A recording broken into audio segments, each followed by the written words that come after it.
komuniti kita kena tengok.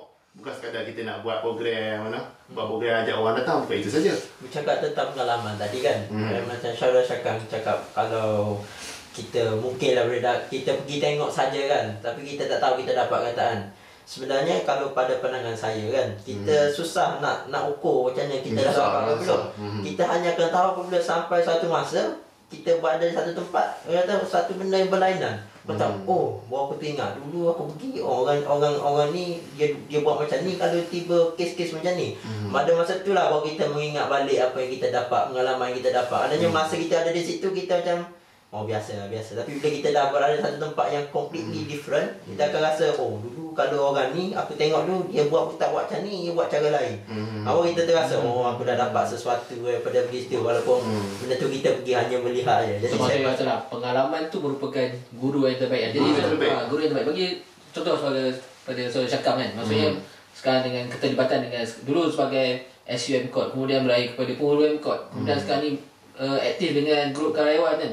Macam mana anda melihat benda tu tak mengganggu langsung prestasi pelajaran anda? Dan kalau boleh cerita sikit mungkin anda. Terang saya cakap tu sebab semasa saya second year saya merupakan penghulu, dan at the same time saya sibuk dengan pelajaran juga sebab second year agak tough, agak memang dia punya masa agak ketat.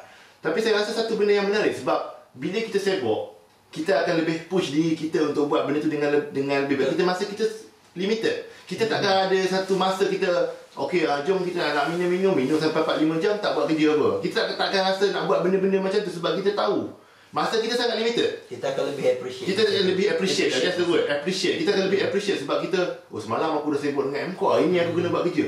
Dan akhirnya dia akan menyebabkan kehidupan kita sistematik. Kita tak akan duduk lepak tengok TV, buang masa.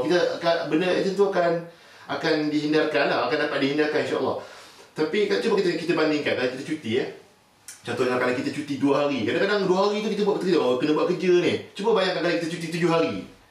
Dia macam banyak masa kosong. Okey, hari yang first ni lepak dulu, tengok TV dulu. Hari kedua ni kononnya nak belajar tapi buat benda lain, buat benda.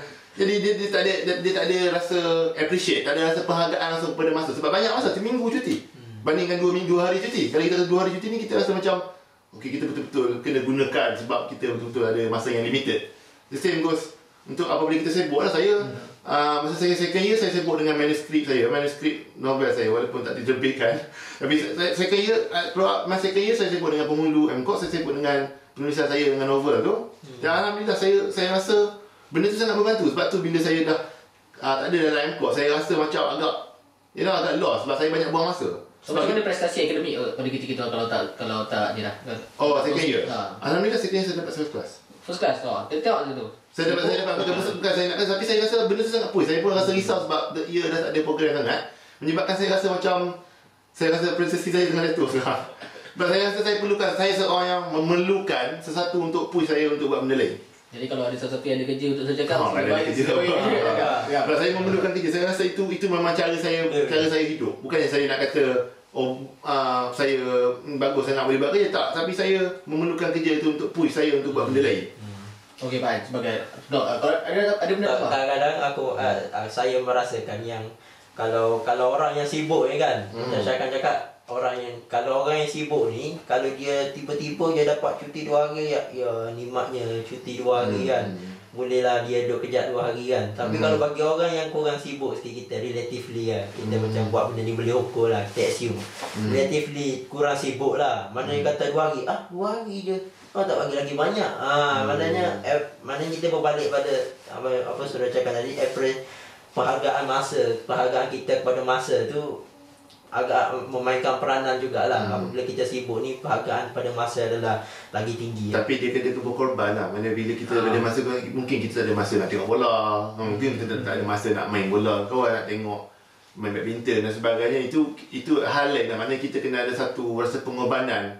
Kita sanggup berkorban, kita buat kerja ni, kita berkorban untuk kalau saya MCOT, kita berkorban untuk MCOT, kita berkorban untuk akademik, kita berkorban masa untuk kita menulis. Jadi berkorban itu satu benda yang penting juga. Jangan dia tak mungkin ada orang yang tak faham, mungkin dia akan merasa macam kenapa ni aku nak buat ni, tak boleh nak tengok bola, tak boleh, tak ada live lah.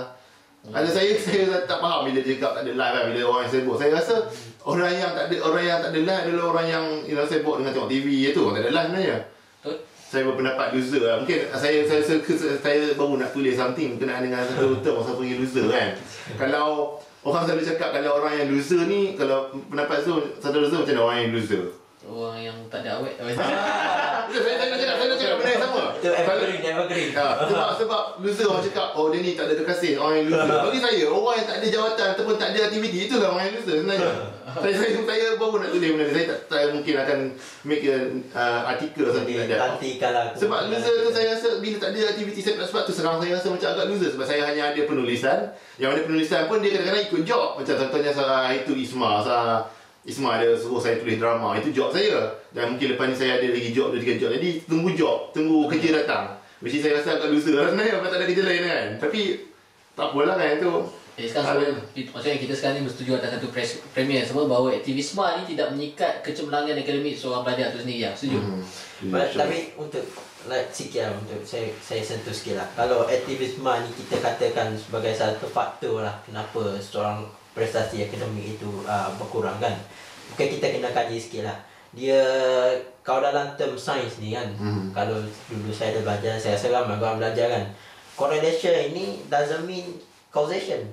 Maknanya satu perkaitan itu tidak bermaksud penyebab terus. Padahal kita tengok orang tu jatuh lah, kurang sikit prestasi akademik dia kan. Kalau kita tengok secara kebetulannya pada waktu tu dia memegang jawatan yang agak tinggi lah dalam mana-mana benda kan. Kita tidak boleh terus mengatakan disebabkan dia pegang jawatan yang lagi tinggi dia tak boleh lah. Mungkin ada sedikit correlation situ kan, secara kebetulannya correlation. Tapi kita tidak boleh terus jat dia satu causation. Itu satu tanggungjawab yang penting bagi orang yang pegang jawatan-jawatan besar ni, sebab dia tak nak bagi fitnah. Contohnya dalam dakwah, kata dia seorang yang hebat dalam berdakwah contohnya. Jadi untuk mengelakkan dia dikenakan fitnah sebab awak buat dakwah dalam markah awak terus. Jadi dia akan rasa push untuk bagi dia punya tu cemerlang. Bukan saya nak kata macam belajar teman-teman untuk bagi nampak cemerlang, bukan. Tapi dia akan jadi macam satu faktor penguat untuk bagi lagi cemerlang. Sebab dia tahu dia adalah seorang yang terlibat dalam aktiviti dan dia mahu menunjukkan ataupun membuktikan satu figure. Aku walaupun sibuk dengan aktiviti dakwah ni, aku masih lagi berjaya dalam akademik. Satu faktor yang membantu. Ya, bahkan kalau kita ada benda yang kita ingin membuktikan sesuatu, maksudnya kita akan lebih berusaha untuk membuktikan benda tu. Buktikan. Tapi kena ikut niat jugalah. Jangan lagi niat pula. Nanti kalau belajar semata-mata nak membuktikan itu dah kira sebagai riak dan sebagainya kan. Yang tadi kan macam correlation doesn't mean correlation doesn't mean causation tu. Maknanya kalau kita melihat satu perkara yang kita melihat seseorang itu yang akademiknya jatuh dan dia pada masa itu memegang jawatan yang agak tinggi. Mungkinlah kita kena jawatan tu mungkinlah ada mempengaruhi, tetapi kita kena tengok lagi dalam daripada apa yang kita nampak secara zahir. Mungkinlah jawatan dia tu dia terlalu tak sudah, mungkin dia kurang membahagikan masa dia. Dia masa lebih tu, tapi contohlah kata dia minat main PES. Masa lebih dia tu dia main PES. Maknanya PES tu mungkin tak tahu Pro Evolution Soccer. Main bola. Contoh saya mengambil satu contoh kan. Maknanya di situ mungkin dia kurangnya kemahiran untuk membahagi masa. Mana itulah mungkin kita boleh katakan penyebab keputusan akademik dia tu jatuh. Tapi kita tak boleh, maknanya apa yang saya katakan, apa yang kita nampak secara zahir itu mungkinlah ada satu correlation, tapi kita perlukan satu kajian, pemerhatian yang lagi tinggi. Jangan kita hukum terlalu cepat lah. Mungkin dia ada isu lain. Banyak lagi faktor-faktor lain. Boleh wali.